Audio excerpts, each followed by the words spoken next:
परत पक्ष्यांची असली मीटिंग चालू झाली, लय सिरियस होती. मग आहे ना, डायनोसॉरच्या अंड्यातनं एक डायनोसॉर निघाला. आई ग. नंतर आम्ही गेलो पक्ष्यांच्या वर्ल्ड मध्ये.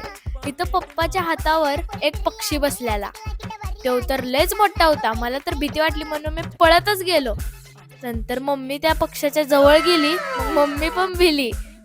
नंतर वीर्या पक्ष्यांच्या खोड्या काढायला लागलं बघा. मग ते खोड्या बघत एक मोठा पक्षी आला. वीर्यात झालं तराटच. तेवढ्यात मालक आला आणि पक्ष्यांना घेऊन गेला. आम्ही परत लय हसलो. परत आम्ही गेलो आरशांच्या दुनियात. कुठं मोठं, कुठं गिड्ड, कुठं ढोल, कुठं हडकुळ. वीराची मस्ती इथं पण थांबली नाही. बघा कसा दिसायला लागलाय आमचा वीर. मला तर चक्कर झाली. असं पाण्यासारखं लुडुक लुडुक होत होतो. तुम्हाला वीरचा भाव बघायचाय? मी असं म्हणल्यावर वीरा गप बसतोय.